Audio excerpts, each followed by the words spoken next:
Good morning students. आज हम कर रहे हैं हमारी क्लास 7th में हमारे अतीत भाग 2 में चैप्टर नंबर 4 मुग़ल साम्राज्य। आपने देखा इससे पहले हमने लेसन 3 किया था जिसमें दिल्ली के सुल्तान थे और वहाँ पर हमने सल्तनत के बारे में पढ़ा, सल्तनत की भीतरी भारी सीमा के बारे में, न्याय चक्र के बारे में और दिल्ली सल्तनत पर मंगोल आक्रमण का क्या प्रभाव पड़ा, ये सब हमने उस चैप्टर में किया था।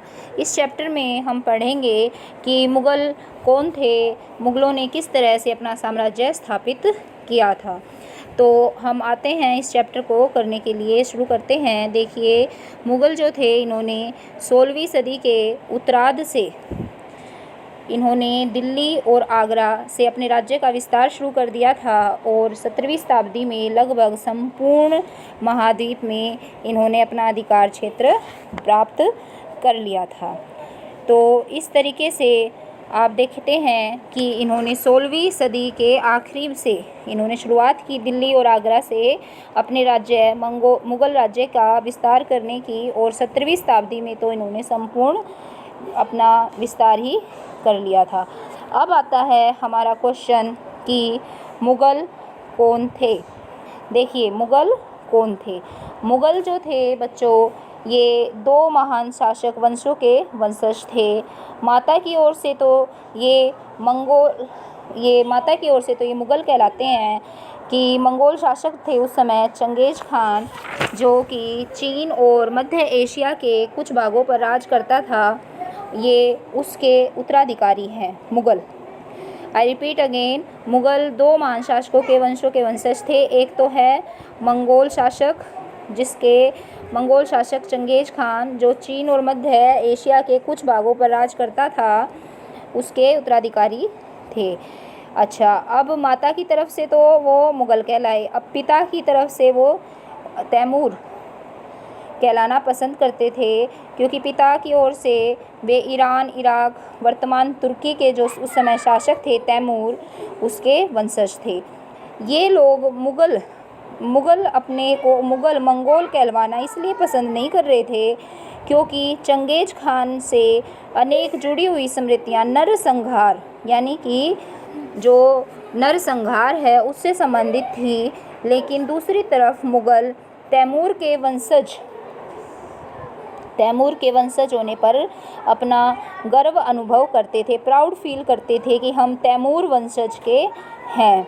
इस तरह से क्योंकि इनके इस महान पूर्वज तैमूर ने 1398 में दिल्ली पर आक्रमण करके कब्जा कर लिया था, दिल्ली पर उसका शासन हो गया था। आप चित्र में देखते होंगे कि ये तैमूर जो है वो बीच में बैठे हैं और उनके दाहिने और उनका पुत्र मीर शाह, जो कि प्रथम मुग़ल सम्राट बाबर का लकड़दादा था। उसके बाद अबू सैद, फिर सुल्तान मोहम्मद मिर्ज़ा, उमर शेख, तैमूर के दाहिने और तीसरी, चौथे, पाँचवें और मुग़ल सम्राट बाबर, अकबर, शाहजहाँ और उनके दाईं ओर उसी क्रम से हुमायूं, जहांगीर और औरंगजेब बैठे हुए हैं। आप देखते होंगे कि इस चित्र में इन्होंने अपनी वंशावली का चित्र प्रस्तुत किया है। अब हम देखते हैं इसके बाद आगे मुग़ल सैन्य अभियान। देखिए, मुग़लों ने अपनी सेना का अभियान जो था वो शुरू किया। प्रथम मुग़ल शासक बाबर जो है, प्रथम मुग़ल शासक बाबर ने 1526 से लेकर 1530 में जब 1494 में फरगाना राज्य का उत्तराधिकार प्राप्त किया था बाबर ने, उस समय आप देखते हैं उसकी उम्र महज 12 वर्ष की थी। तो मंगोलों की दूसरी शाखा उज़्बेकों के आक्रमण के कारण उसे अपनी पैतृक गद्दी छोड़नी पड़ी। लेकिन अनेक वर्षों तक भटकने के बाद 1504 में काबुल पर उसने कब्जा फिर से कर लिया और फिर उसने 1526 में दिल्ली के सुल्तान इब्राहिम लोदी को पानीपत में हरा दिया और दिल्ली और आगरा को अपने कब्जे में कर लिया। अगर आपके पास ये क्वेश्चन आता है कि दिल्ली और आगरा पर बाबर ने कब कब्जा किया था, तो आप लिखेंगे 1526 में, और उस समय इन्होंने हराया था दिल्ली के उस समय सुल्तान थे इब्राहिम लोदी। इसके बाद आप देखते हैं कि इन्होंने अपना शासनकाल करने के लिए काफ़ी प्रयास किया, अपने सैनिकों को सैन्य अभियान चलाया।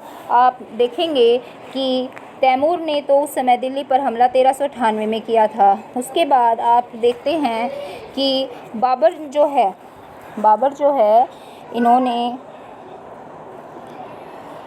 1526 से 1530 तक ये रहे और इन्होंने अपनी मृत्यु से पहले ही दिल्ली और आगरा पर मुग़ल नियंत्रण स्थापित कर लिया था बाबर ने। उसके बाद आए हुमायूं 1530 से 1540 और 1555 से 1556 तक। ईरान में भी हुमायूं ने सफाविद की मदद लेकर 1955 में फिर से दिल्ली पर पुनः कब्जा कर लिया था और परंतु लेकिन अगले ही वर्ष इस इमारत में ही उसकी दुर्घटना से मृत्यु हो गई थी। उसके बाद अकबर ने शासन चलाया 1556 से 1605 तक। आपको पता है कि अकबर बहुत ही छोटी उम्र 13 वर्ष में शासक बन गया था, सम्राट बन गया था। उसके शासनकाल में 3 अवधियों को विभाजित किया जाता है। एक है 1556 से 1570 मध्य अकबर, दूसरा 1570 से 1585 और तीसरा 1585 से 1605। इसके बीच उसने अपने साम्राज्य का विस्तार काफ़ी ज़्यादा किया। अच्छा, इसने अपने शासन के अंतिम वर्षों में अकबर की सत्ता राजकुमार सलीम के विद्रोहों के कारण लड़खड़ाई थी और यही सलीम आगे चलकर सम्राट जहांगीर कहलाए, जिन्होंने अपना शासनकाल 1605 से 1627 तक निभाया। जहांगीर के बाद शाहजहाँ के बाद औरंगजेब। इस तरह से हम देखते हैं कि औरंगजेब ने 1707 तक 1658 में ये वहाँ के शासक बने और 1707 तक इन्होंने अपना शासन चलाया था। अच्छा, एक क्वेश्चन आता है आपका, अकबरनामा के लेखक कौन थे? ये थे बच्चों अब्दुल फजल। फिर आप देखते हैं कि सुलेमान जो थे, इनमें वो ओटोमन तुर्की के सुल्तान जो थे वो थे सुलेमान।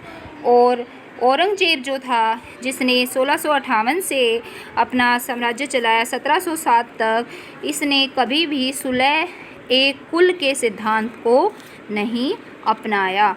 और एक क्वेश्चन बनता है कि इन मुग़लों की जो आमदनी थी, इनकी जो आय थी, इसका मुख्य साधन क्या बनता है?